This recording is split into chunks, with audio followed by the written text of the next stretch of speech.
প্রধানমন্ত্রী আবাস যোজনা গ্রামীণ form fill up শুরু হয়ে গেছে।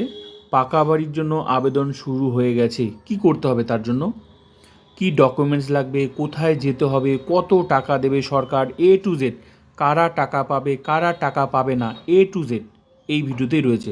তো পুরো আপডেট আমি দেখাচ্ছি। কি করতে হবে তার জন্য, কোথায় যেতে হবে। ফর্ম ফিল আপ শুরু হয়ে গেছে। প্রধানমন্ত্রী আবাস যোজনা গ্রামীণে আবেদন গ্রহণ করা হচ্ছে, শুরু হয়ে গেছে।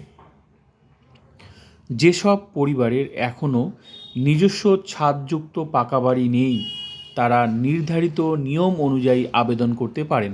আবেদন শুরু হয়ে গেছে। যোগ্য আবেদনকারীদের অনুরোধ করা হচ্ছে প্রয়োজনীয় ডকুমেন্টস নথিপত্র সহ নিকটবর্তী জনকল্যাণ শিবির চলছে চারিদিকে বা গ্রাম পঞ্চায়েত অফিসে যোগাযোগ করার জন্য যোগাযোগ করতে হবে। যে কোনো এক জায়গায়, হয় জনকল্যাণ শিবির না হলে গ্রাম পঞ্চায়েত অফিসে যোগাযোগ করতে হবে। নিজের বাড়ির স্বপ্ন পূরণের সুযোগ হাতছাড়া করবেন না। পাকা বাড়ির স্বপ্ন তো সবারই থাকে, যাদের বিশেষ করে পাকা বাড়ি নেই।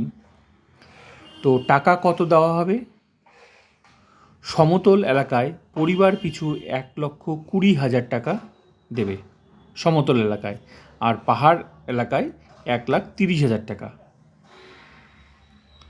উপভোক্তাদের, যারা এই টাকাটা নেবে, মানে পাকা বাড়ির জন্য যারা ফর্ম ফিল আপ করবে, উপভোক্তাদের ব্যাংক অ্যাকাউন্টে সরাসরি এই টাকা কিন্তু ট্রান্সফার করে দেবে, ডিবিটি, মানে ডিবিটির মাধ্যমে। কারা এই প্রকল্পের সুবিধা পাবেন? গৃহহীন পরিবার, ঘর নেই, সর্বাধিক 2টি ঘর আছে কাঁচা বাড়িতে যারা থাকে, তারা কিন্তু এই প্রকল্পের সুবিধা পাবে। মোট কথা এই পাকা বাড়ি তারাই পাবে, যাদের কাঁচা ঘর 2টো অথবা বাড়িঘর নেই, তারা পাবে এই প্রকল্পের সুবিধা।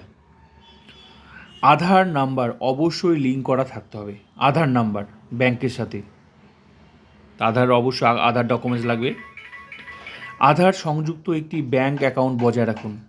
যে ব্যাংকের নাম্বারটা আছে, ব্যাংক অ্যাকাউন্ট, সেটার সাথে যাতে আধার লিঙ্ক করা থাকে, তাহলেই কিন্তু টাকা পাওয়া যাবে, না হলে কিন্তু সমস্যা আছে। তাহলে এই কাজগুলো তাড়াতাড়ি করে নিতে হবে। তো ভেরি ইম্পর্টেন্ট পার্ট, আমি পুরোটাই শেয়ার করলাম, টু জেড কী করতে হবে। আধার নাম্বার ব্যাংকের সাথে এখনও যদি না থাকে, তাহলে লিঙ্ক করে নিতে হবে, কেননা এই টাকাটা সরাসরি কিন্তু অ্যাকাউন্টে পাঠাবে, তাই আধার নাম্বার লিঙ্ক করা অবশ্যই থাকতে হবে। তো ভিডিওটা ভালো লাগলে লাইক করুন, সাবস্ক্রাইব অ্যান্ড শেয়ার, আর পঞ্চায়েত অফিসে তাড়াতাড়ি যোগাযোগ করতে হবে।